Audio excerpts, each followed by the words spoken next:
Bismillahirrahmanirrahim. Assalamualaikum warahmatullahi wabarakatuh. Saya Hanita Syalutfiah dengan NIM 0104201030 dari jurusan Manajemen Dakwah A semester 5. Di sini saya akan menjelaskan mengenai beberapa aspek yang berhubungan dengan keimanan.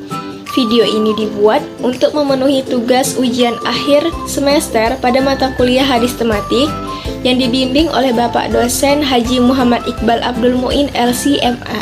Dalam Islam, akhlak bukanlah teori, melainkan sikap rohaniah yang memuliakan tingkah laku atau perbuatan manusia terhadap Allah Subhanahu wa Ta'ala, terhadap diri sendiri, serta terhadap orang lain, sesuai dengan petunjuk Al-Quran dan hadis. Nilai yang baik disebut dengan akhlak mahmudah, sedangkan nilai yang keji disebut dengan akhlak mazmumah. Untuk membentuk pribadi yang bermoral, harus dibentengi dengan keimanan dan ketakwaan kepada Allah, yang dimulai dari lingkungan keluarga dan di lingkungan sedini mungkin sesuai dengan tingkat perkembangan kemampuan masing-masing. Kepribadian dalam Islam adalah ketakwaan. Takwa yang dimaksud itu meliputi keimanan kepada Allah, ibadah kita kepada Allah, hubungan sesama manusia kepada lingkungannya, termasuk juga hubungan kepada masyarakat dan kenegaraannya. Di sini kita akan membahas beberapa aspek yang akan kita kaitkan dengan keimanan. Apakah aspek-aspek tersebut memiliki hubungan dengan keimanan? Yuk kita simak. Aspek pertama adalah silaturahmi. Dalam bersilaturahmi, tentunya kita perlu etika di dalamnya. Seperti di dalam hadis, Rasulullah SAW menjelaskan, "Laisal wasilu bil mukafi, walakinil wasilul ladzi idza qata'at rahimahu wassalaha." Artinya, silaturahmi bukanlah yang saling membalas kebaikan, tetapi seorang yang berusaha menjalin hubungan baik meski lingkungan terdekat merusak hubungan persaudaraan dengan dirinya. Hadis riwayat Bukhari. Hadis lain juga menjelaskan tentang silaturahmi, yaitu "Man kana yu'minu billahi wal yaumil akhir falyukrimu dhaifahu." Artinya, barang siapa yang beriman kepada Allah dan hari akhir, maka hendaklah dia memuliakan tamunya. Kenapa di sini kita mengambil tamu? Karena tamu berhubungan erat dengan silaturahmi. Contoh dari silaturahmi adalah bertamu. Dan dalam hadis lain dijelaskan bahwa ketika kita bersilaturahmi, ketika kita mengundang seseorang, hendaknya kita mengundang orang-orang yang bertakwa, bukan orang yang fajir, atau dalam kata lain adalah orang-orang yang bermudah-mudahan dalam membuat dosa. Karena Rasulullah SAW bersabda, "La tusahiba ila mu'min wa la ya'kulu ta'amaka illa taqiyah." Artinya, janganlah engkau berteman melainkan dengan seorang mukmin, dan janganlah memakan makananmu melainkan orang yang bertakwa. Dan dari sini kita dapat mengetahui bahwa silaturahmi adalah salah satu cara atau jalan bagi seseorang untuk memperbaiki dirinya dan memperbaiki keimanannya. Karena berhubungan baik dengan orang lain menunjukkan bahwa kita masih memiliki iman di dalam hati kita. Aspek kedua adalah aspek bertetangga. Pada dasarnya, bertetangga sama halnya dengan bersilaturahmi. Di sini, dalam bertetangga kita juga memiliki etika, seperti kita memuliakan tetangga kita.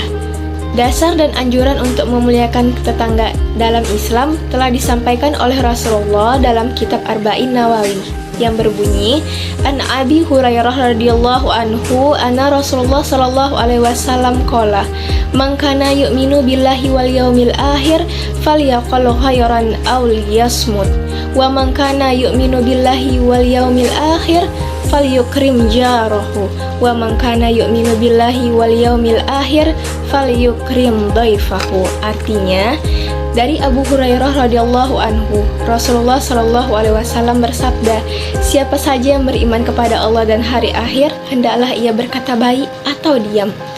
Siapa saja yang beriman kepada Allah dan hari akhir, hendaklah ia memuliakan tetangganya. Siapa saja yang beriman kepada Allah dan hari akhir, hendaklah ia memuliakan tamunya." Hadis riwayat Bukhari dan Muslim.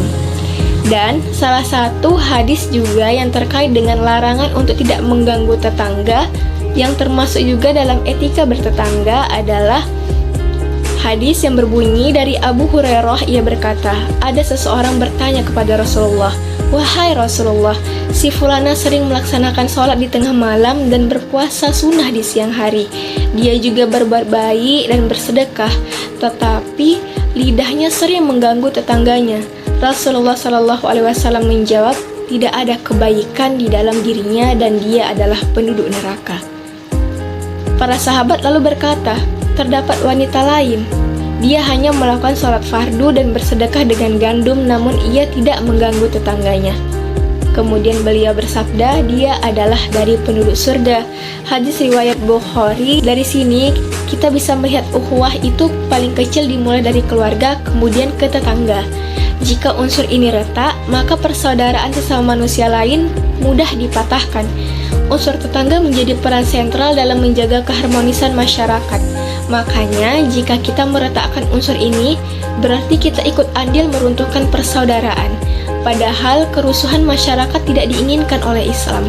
Sehingga dari sini kita dapat mengambil kesimpulan bahwa berbuat baik kepada tetangga termasuk ke dalam salah satu tanda keimanan seseorang. Aspek ketiga adalah aspek POAC, planning, organizing, actuating, dan controlling. Keempat poin ini termasuk ke dalam manajemen. Jadi, apa hubungan manajemen dengan keimanan? Manajemen itu melakukan sesuatu agar lebih baik. Perbuatan yang tidak ada manfaatnya adalah sama dengan perbuatan yang tidak pernah direncanakan, berarti bukan manajemen. Jadi, hadis yang berkaitan dengan planning dan actuating ini adalah Rasulullah Shallallahu Alaihi Wasallam bersabda, Allah menulis kebaikan dan kejelekan yang dilakukan hambanya. Barang siapa yang berencana melakukan kebaikan tetapi tidak melaksanakannya, maka tetap ditulis sebagai satu amal baik yang sempurna baginya oleh Allah. Tetapi barang siapa yang berencana melakukan kebaikan dan betul-betul dilaksanakan, maka oleh Allah ditulis 10 kebaikan dan 700 lipat sampai cabang yang banyak. Sebaliknya, barang siapa yang berencana melakukan kejelekan tapi tidak dilaksanakan, maka ia dianggap melakukan kebaikan yang sempurna. Jika ia berencana melakukan kejelekan dan melaksanakannya, maka ditulis sebagai satu kejelekan. Hadis riwayat Bukhari. Planning itu adalah kegiatan awal dalam sebuah pekerjaan dalam untuk memikirkan hal-hal yang berkaitan dengan pekerjaan agar mendapatkan hasil yang minimal. Dalam hadis dijelaskan, haddatsana Abdan, akhbarana Yunus az-Zuhri, qala haddatsana Abu Sulaiman an Abi Sa'id Khudri an Nabi sallallahu alaihi wasallam qala mastughlifu ghalifah illa lahu biqanatu ta'muruhu bil ghairi wa tahduhu alaihi wa biqanatu ta'muruhu bisyarri wa tahduhu alaihi wal maqsudu man asamallah. Artinya, Rasulullah Shallallahu Alaihi Wasallam bersabda, seseorang tidak diutus sebagai khalifah kecuali memiliki dua niat, yaitu memerintahkan dan mendorong kepada kebaikan dan memerintahkan dan mendorong kepada kejelekan. Orang yang menjaga dari kejelekan adalah yang dijaga oleh Allah. Hadis riwayat Bukhari. Nah, hadis tersebut adalah hadis tentang pengorganisasian yang jika dikaitkan berarti mendorong umatnya untuk melakukan segala sesuatu secara terorganisir dengan rapi. Jadi, kita bisa berpendapat bahwa manajemen diperlukan bagi keimanan agar keistiqomahan akan lebih mudah kita laksanakan. Karena pada dasarnya segala hal jika tidak dimanajemenin dengan baik, maka tidak akan baik. Aspek selanjutnya adalah berpolitik. Dalam berpolitik, kita juga harus memperhatikan etikanya. Di dalam hadis riwayat Abu Dawud nomor 2539 dijelaskan bahwa telah menceritakan kepada kami Abdullah bin Maslamah dari Malik dari Abdullah bin Dinar dari Abdullah bin Umar bahwa Rasulullah Shallallahu Alaihi Wasallam berkata, ketahuilah bahwa setiap dari kalian adalah pemimpin dan setiap dari kalian akan dimintai pertanggungjawaban atas kepemimpinannya. Seorang pemimpin umat manusia adalah pemimpin bagi mereka dan ia bertanggung jawab dengan kepemimpinannya atas mereka. Seorang laki-laki adalah pemimpin bagi keluarganya dan ia bertanggung jawab atas mereka. Seorang wanita adalah pemimpin bagi rumah suaminya dan anaknya dan ia bertanggung jawab atas mereka. Seorang budak adalah pemimpin bagi harta tuannya dan ia bertanggung jawab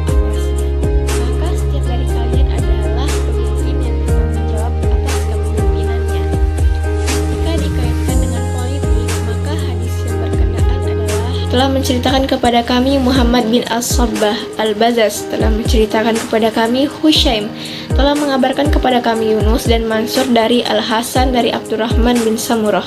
Ia berkata, Nabi SAW berkata kepadaku, "Wahai Abdurrahman, janganlah engkau meminta kepemimpinan. Sesungguhnya apabila engkau diberi kepemimpinan karena memintanya, maka engkau diserahi kepemimpinan itu sepenuhnya kepada dirimu. Dan apabila engkau diberinya bukan karena meminta, maka engkau akan diberi pertolongan." Hadis riwayat Abu Daud nomor hadis 2540. Jadi dari hadis ini ada dua kata kunci. Yang pertama, kalau ada orang yang berambisi untuk menjadi pemimpin atau meminta jabatan, justru nantinya akan dibebankan jabatan itu kepadanya. Sebaliknya, kalau ada orang yang tidak berambisi menjabat tetapi diberi amanah untuk menjabat, maka akan dipermudah dalam menjalankan tugas-tugas yang melekat dengan jabatan atau kepemimpinannya tersebut. Jabatan itu amanah yang bertanggung jawabnya tidak hanya di hadapan orang yang memberikan jabatan, tetapi kita akan mempertanggungjawabkannya di hadapan Allah kelak. Jadi pada intinya, iman dalam politik itu berpengaruh. Ia dijadikan pondasi awal untuk melakukan tanggung jawab yang besar. Contohnya seperti menjadi seorang pemimpin. Berpolitik sama saja halnya dengan memimpin, memiliki tanggung jawab besar, dan untuk melakukan semua itu pentingnya peran iman yang bersamanya. Aspek terakhir adalah aspek mengenai larangan korupsi, kolusi, dan nepotisme atau KKN. Jadi dalam hadis riwayat Abu Daud nomor hadis 3109 dijelaskan, Haddasana Ahmad bin Yunus, Haddasana bin Abu Dim, an Al-Harith bin Abdurrahman, an Abu Salamah, an Abdillah bin Amru, wa qala la'ana Rasulullah sallallahu alaihi wasallam ar-rashi wal murtashi. Artinya telah menceritakan kepada kami Ahmad bin Yunus, telah menceritakan kepada kami Ibnu Abu Zib dari Al-Haris bin Abdurrahman dari Abu Salamah dari Abdullah bin Amru. Ia berkata, Rasulullah SAW melaknat orang yang memberi uang sogokan dan orang yang menerimanya. Jadi di sini adalah contoh dari larangan untuk melakukan korupsi. Dalam hadis lain dijelaskan juga dari Amru bin Murrah, ia berkata, "Aku mendengar Rasulullah SAW bersabda, tidak seorang imam pun atau penguasa yang menutup pintunya terhadap orang-orang yang berkepentingan, orang fakir dan miskin, melainkan Allah akan menutup pintu-pintu rizki dari langit terhadap kefakirannya, kebutuhannya, dan kemiskinannya." Hadis riwayat Ahmad dan Tirmizi. Jadi dari hadis ini menunjukkan ketidakhalalannya seorang penguasa menutup pintunya terhadap orang-orang yang berkepentingan walaupun itu orang yang kafir dan miskin. Di sini kita bisa melihat bahwa tidak boleh adanya keegoisan seperti nepotisme, mementingkan kepribadian atau mementingkan orang-orang terdekat dahulu tanpa mendengar suara terbanyak yang lebih membutuhkan. Hadis ini telah menjelaskan hal itu. Sebenarnya sama saja dengan politik. Keimanan berpengaruh juga pada praktik KKN ini. Terjadinya KKN atau korupsi, kolusi, dan nepotisme tidak lain dikarenakan acuhnya pelaku pada aturan, merasa seolah tidak ada yang perlu dipertanggungjawabkan nantinya. Jika saja pelaku memiliki keimanan yang kokoh di dalam dirinya, maka praktik-praktik korupsi, kolusi, dan nepotisme ini pasti bisa dilalui tanpa harus terjerumus ke dalamnya. Karena sebagaimana yang kita ketahui, sudah terdapatnya larangan dari praktik tersebut. Jadi seharusnya pelaku sadar akan hal itu. Jadi dari yang telah dijelaskan tadi, kita dapat mengambil kesimpulan bahwa iman selalu dikaitkan dengan amal soleh dan akhlak. Maka implementasi kehidupan yang kita tampilkan adalah cerminan dari iman yang ada di dalam diri kita. Contohnya tadi seperti silaturahmi, bertetangga, manajemen, berpolitik, bahkan larangan keras mengenai hal-hal yang dianggap bukan cerminan dari keimanan kita. Sekian yang dapat saya sampaikan. Apabila ada salah kata, saya mohon maaf. Kepada Allah saya mohon ampun. Assalamualaikum warahmatullahi wabarakatuh. Terima kasih.